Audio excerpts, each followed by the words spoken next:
పిఠాపురంలో అభివృద్ధి అంటే ఏంటో చేసి చూపిస్తాను, దేశంలోనే నెంబర్ 1 నియోజకవర్గంగా తీర్చిదిద్దుతాను. ఎన్నికల ముందు పవన్ కళ్యాణ్ పిఠాపురంలో చెప్పిన మాటలివి. మరి ఆ దిశగా ఆయన అడుగులు వేస్తున్నారా? పిఠాపురం ప్రజలు ఏమనుకుంటున్నారు? Watch the special story. గత ప్రభుత్వం పిఠాపురంలో చేసిన అభివృద్ధి శూన్యమని ఎన్నికల ప్రచారంలో పవన్ కళ్యాణ్ విమర్శలు గుప్పించారు. పిఠాపురంలో ఎమ్మెల్యేగా గెలిచిన అనంతరం అభివృద్ధి చేస్తానని ప్రజలకు హామీ ఇచ్చారు. అందులో భాగంగానే పిఠాపురం ప్రభుత్వ ఆసుపత్రిని పవన్ కళ్యాణ్ ఆదేశాల మేరకు ప్రస్తుత ఇన్ఛార్జ్ మర్రిరెడ్డి శ్రీనివాస్ తనిఖీ చేశారు. ప్రభుత్వ ఆసుపత్రికి కావలసిన మౌలిక సదుపాయాలపై నివేదిక తయారు చేశారు. రోగులకు ఎలాంటి ఇబ్బందులు తలెత్తకుండా అన్ని రకాల మౌలిక వసతులు కల్పిస్తామని పవన్ కళ్యాణ్ హామీ ఇచ్చారు.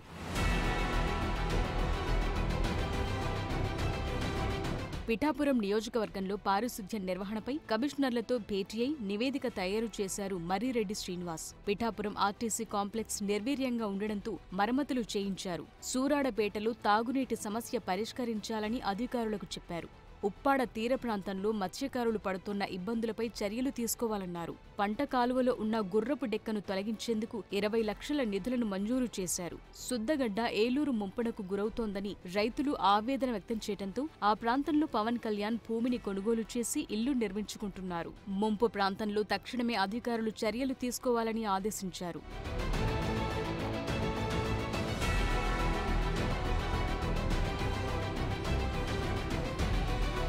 పిఠాపురంపై పవన్ కళ్యాణ్ ఫోకస్ చేశారు. పవన్ ఆదేశాలతో పిఠాపురం మున్సిపాలిటీలో స్వచ్ఛ ఆంధ్ర కార్పొరేషన్ అధికారులు వార్డు సర్వే నిర్వహిస్తున్నారు. మున్సిపాలిటీ సమస్యలపై రాష్ట్ర పురపాలక పరిపాలన, పట్టణాభివృద్ధి శాఖ adviser solid and liquid resource management project అధికారి శ్రీ శ్రీనివాసన్ సర్వే నిర్వహిస్తున్నారు. మున్సిపాలిటీలో సమస్యలను త్వరలో పరిష్కరిస్తామన్నారు.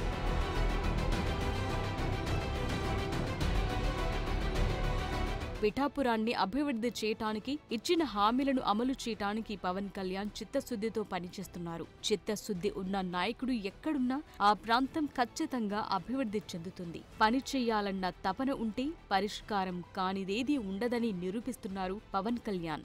దీంతో పిఠాపురం ప్రజలు హర్షం వ్యక్తం చేస్తున్నారు.